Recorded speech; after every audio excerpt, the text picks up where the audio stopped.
Hey, let's make some content. Welcome to Izzo's place. So, I should go to bed. But I'm not, because I already have these poured. If I hadn't poured them, we would do this another time. But I've got the four Widow Janes that I own. We're going to blind them, so that way I can see which one of that particular brand I like the best, and it'll go on to some future bracketed March Madness kind of thing. But it's taking me a long time to get through my collection, so it didn't happen this March. Maybe by next March I'll be ready for it. But there's 4 samples, and you know what? In here, let me show you what we're drinking tonight. Okay, here's our contenders for the blind flight: Widow Jane 10 years, Widow Jane Decadence, Widow Jane Lucky 13, Widow Jane the Faults, which is age 14 years. Okay, great, you're back, thank you. So please let me know in the comments what you think of the Widow Jane if you've had it before. I'll also, when I go to edit this, I'll put the prices of each. So I have the glasses marked, and then I spun them all around. I don't know which is in which order anymore. So we're just gonna go by the experience, and we're gonna pick favorite to least favorite. And as long as I look at the camera and don't look down at the glass while I'm drinking, I won't be able to tell what's happening.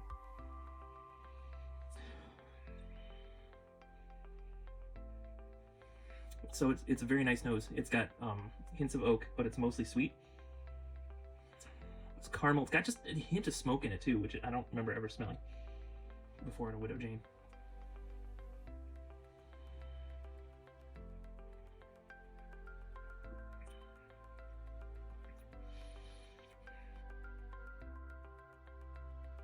Excuse me. So sorry. I end up always coughing in these. Don't know why.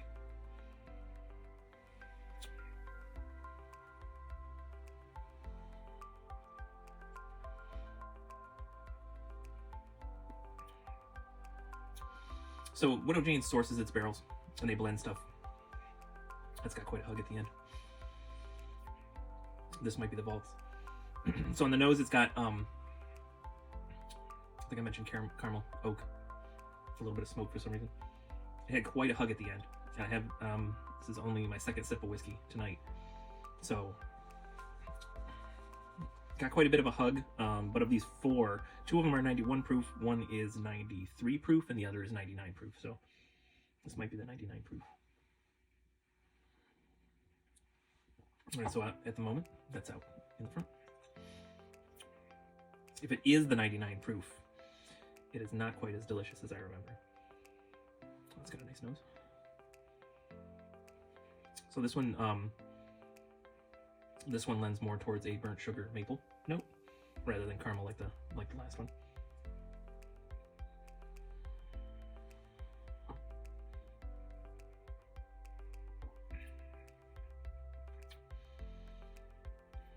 Very similar on the palate. Now I'm gonna take a quick look. Kentucky, Tennessee, Indiana. Kentucky, Tennessee, Indiana. They blend whiskeys from different states. Kentucky, Tennessee, Indiana. All right, so only one of them is only blended with 2. One of them only has Tennessee and, well, let me double check. Tennessee and Indiana. So what I've been told by the internet is that the Tennessee whiskey is George Dickel, and the Indiana, whiskey is MGP, or Ross and Squibb, however they're going by now. So the very first time I bought this one, I don't know if I'd had any George Dickel, and this bottle has been amazing, as you can see.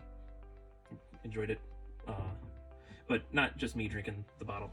Whiskey's, in my opinion, whiskey's meant to be shared with friends. So that bottle has been amazing.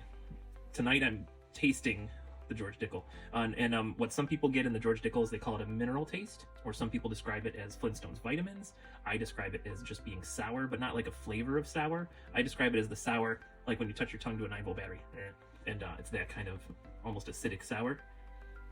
So I'm getting some of that, and the one that I really like, the Vaults, that probably has a higher percentage of George Dickel whiskey in it. So who knows? I don't know. Just kind of talking. I'm talking because I'm drinking whiskey with my friends, which right now, since I'm alone, you're my friend. Thanks for watching.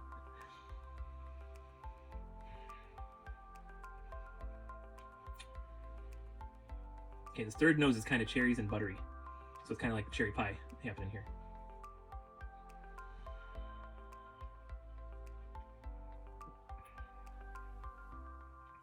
The cherries kind of come through, but they're softened a bit, and there's quite a bit of cinnamon in there now. A little bit of hug at the end.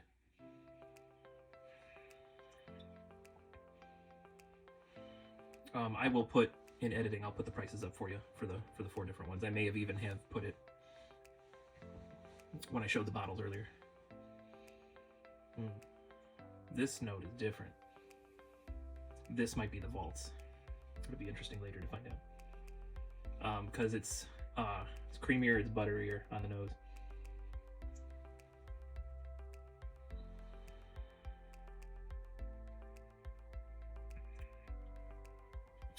Yeah, it's a nice experience drinking that. It's real oily. The hug isn't huge at the end. I don't like a huge hug anyway. But the finish is long, it just keeps going. So that's kind of neat. All right, so I've gone through, I've tasted them once each. I'm gonna have a sip of water, and this time I think I'm gonna try to remember to have a sip of water in between each tasting and put them in my order from favorite to least favorite.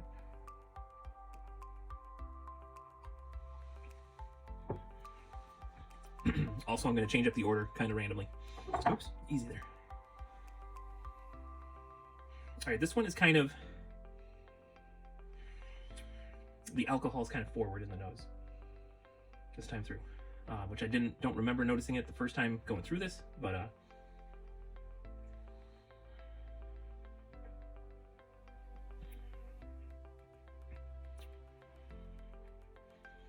then the finish isn't very strong. It kind of fades away quickly. There's no hug at all. So the nose is pretty decent. It's just got that, somehow I'm getting the alcohol right up there, which, you know, you're probably thinking Izzo, it's whiskey, but to smell the alcohol, almost like a rubbing alcohol, you know, it's not really a note you want. Whoa, lots of butter this time coming back to this one. This was the second one I tried originally. That first one was the third one I tried. Keep up with the math if you can.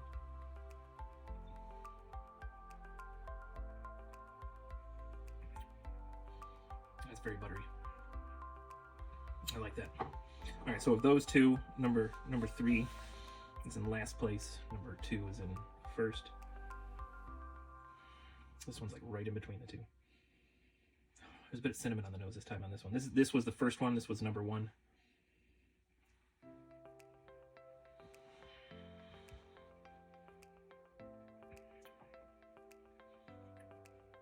But then that one has a real strong, that George Dickel mineral note on the end of it. Even so, the that's just at the end of the pour. So the nose is very good. The front, when you first taste it, is very good. So it is in second place currently, just because I didn't like it as well as that third one. So we'll come back to this one. That's right, I said I was going to try to clear. Between each, I failed that. We'll go through, and I'll go through it one more time. This is the one that had the cherries in it.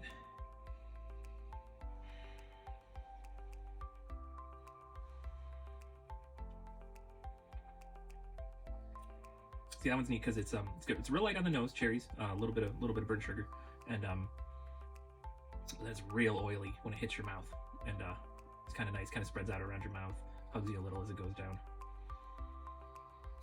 This one's probably in second place now. All right, so I'm gonna go through these one more time. Those two are so close. All right, so I'm gonna go through. We'll go from what I suspect is my least favorite to my favorite, and then we'll reveal what is what. Yeah, just on the nose. On the nose, it's got some good stuff. Let me figure out the good stuff. The good stuff in here is a little bit of oak. And a little bit of cherry, not as cherry forward as the other one. A little bit of sugar, but then there's just like a rubbing note, acetone, paint thinner. There's something in the back, just not quite as pleasing.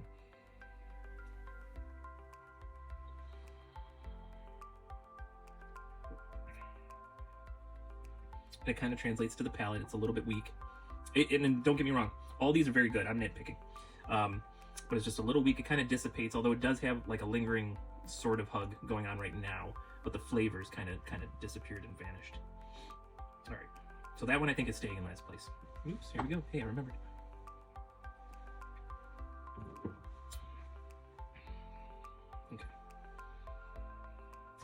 Very buttery. I like the butter on that one.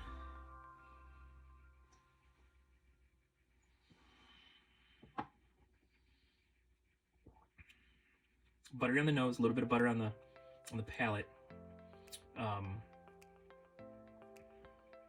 Cinnamon and cherry. Not as strong as that fourth one, but cinnamon and cherry on both the nose and the palate. It's pretty good. It's not as viscous, as oily as number 4, but we're gonna try that right now and see. So, the moment that's in third place, but we'll see how number 4 goes.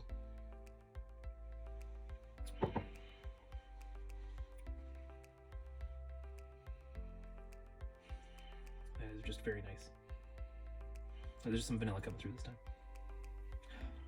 So I got oak cherries, vanilla, littlest hint of cinnamon.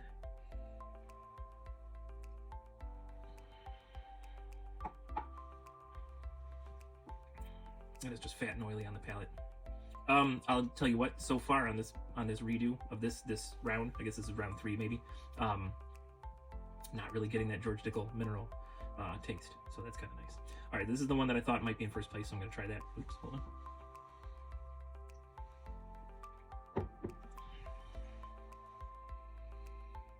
That nose is nice and complex. This is the one that's like cherry pie. Let's see how the palate holds up, because that number 4 is very, very thick and oily.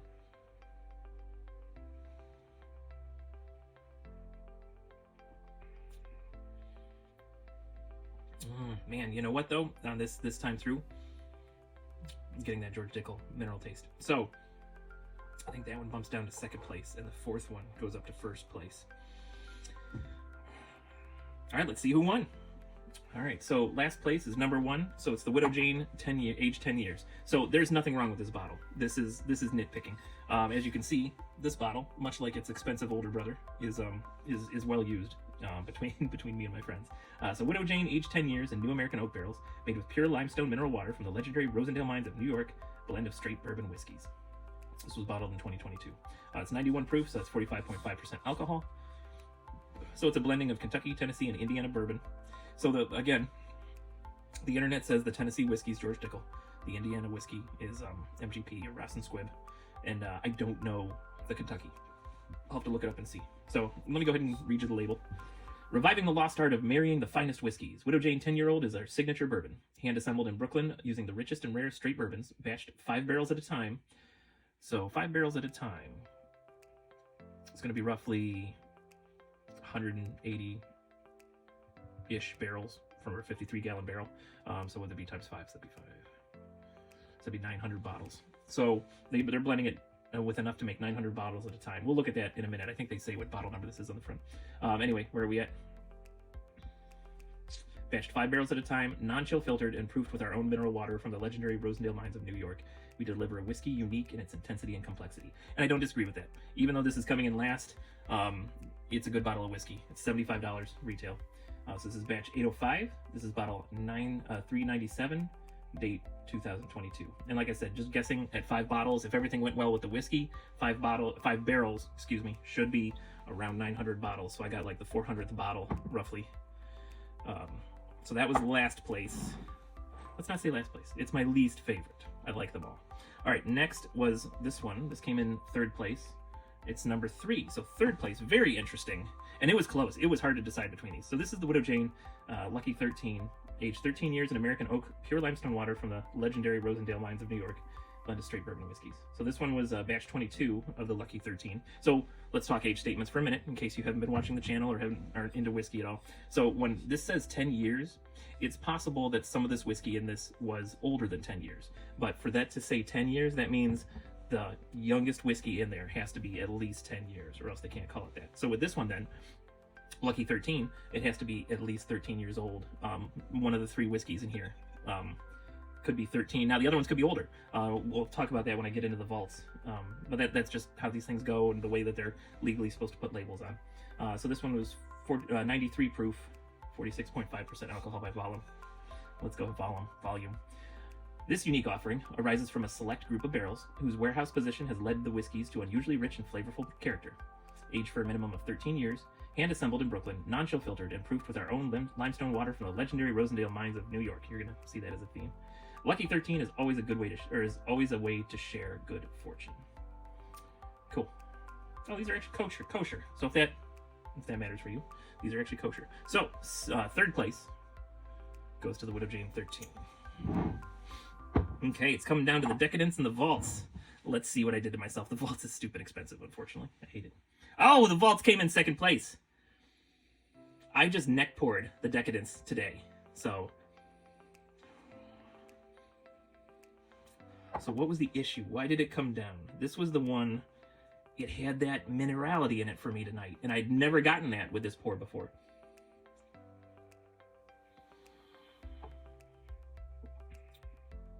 And there it is. So what I might have done, so I've been chasing the way that this bottle tastes for a while. Because this bottle is $250 at retail. So trying to find a cheaper way to get this taste. So I actually so let's go back and talk about this first, then I'll tell you what I've been doing. So Widow Jane the Vaults, a collection of our oldest and rarest, aged 14 years, a blend of straight bourbon whiskeys. This is batch 4, this is bottle 344. It was released in 2022. It is 99 proof. That's 49.5% alcohol. Let's go ahead and read it.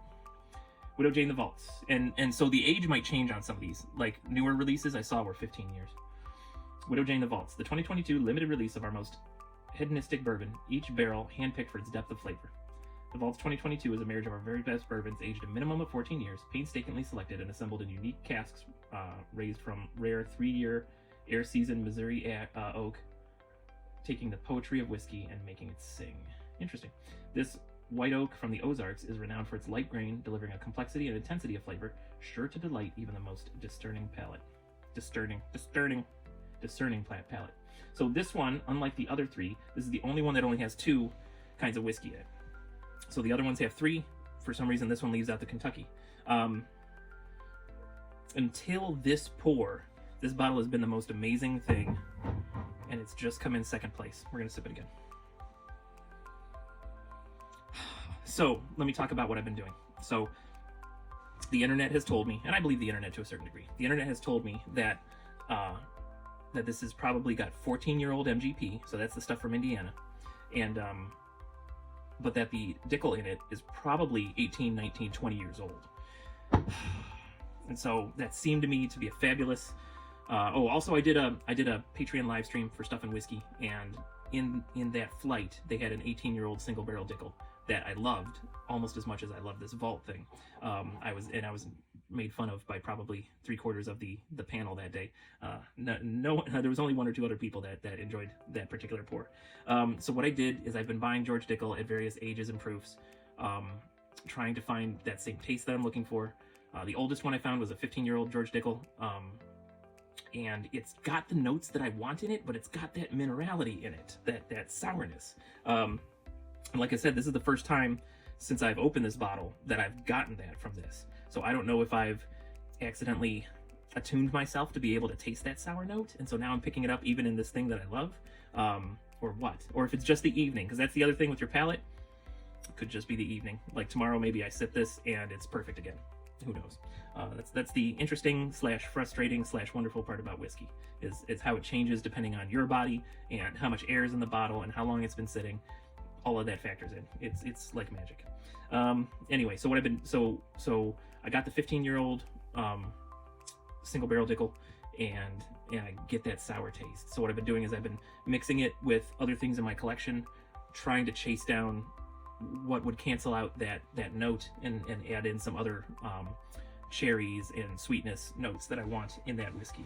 I have not been successful. I've got some things that have made it close, but nothing quite to what I taste in this Widow Jane. But tonight, the Widow Jane the Vaults is coming in second, and that's very interesting to me.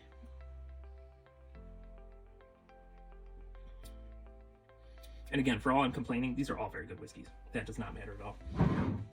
All right, so Widow Jane the Vaults is second place. So that leaves us with the one that I just cracked today, Widow Jane Decadence. So let's go ahead and read this one. A blend of straight bourbon whiskeys finished in maple syrup barrels, aged to perfection. Now on this one, they don't give an age statement, so we don't know how old the stuff is in here at all.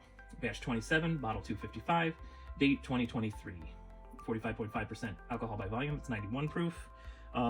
So this is the same proof as the Widow Jane 10, like their common stuff. This was $100. The Widow Jane Lucky 13, it's $140. The Widow Jane the Vaults, I said $250, but I think it's more like $237. I think is retail. And then the 10-year, $75. So a nice deal at $75. All right, let's read this now. Widow Jane Decadence. There are no other words to describe this. We took some of our legendary bourbons and finished them in barrels that held New York's finest artisanal maple syrup from Crown Maple. I'll have to look at a Crown Maple and see what that's about. Although, to be honest with you, I'm the kind of person, I like the fake maple syrup better than the real maple syrup. Anyway, the result is a rich, creamy smooth, and slightly sweet mouthful of whiskey flavor that is way beyond good. It's decadent. There you go. So, Widow Jane Decadence, which I just neck poured today. So I've never seen this in the store. I wanted one. I saw one online at retail, so I paid a little for shipping, which is annoying. But I got it basically at retail. So, as you can see, I'm a fan of the Widow Jane. So that's why I purchased that. I picked it up. Did I pick it up today? I picked it up today from UPS. And yeah. So based on my neck pour, I'm surprised it came in first. But the blind does not lie. The blind tells you what your palate's looking for today. Actually, let me just hold it up and make sure. Yeah, it was second place. Okay. Man, that is nice, and it is very maple forward. So maple oak. It's basically maple oak on the nose.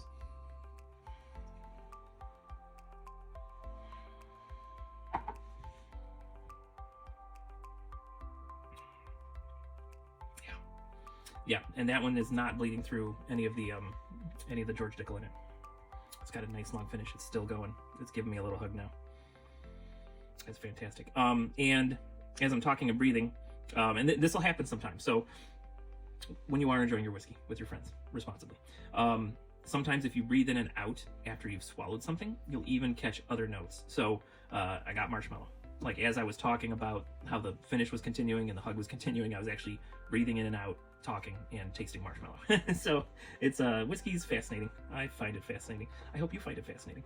If you found this fascinating, hit the like, hit the sub, make a comment, tell me about your experience with Widow Jane, any of the Widow Jane whiskeys. And there's other ones. There's one that's finished in apple brandy barrels, but I had an experience with an apple brandy finished whiskey once, and it scarred me. So I haven't bought that one yet.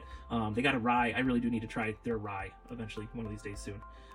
But there's other ones besides these four out there.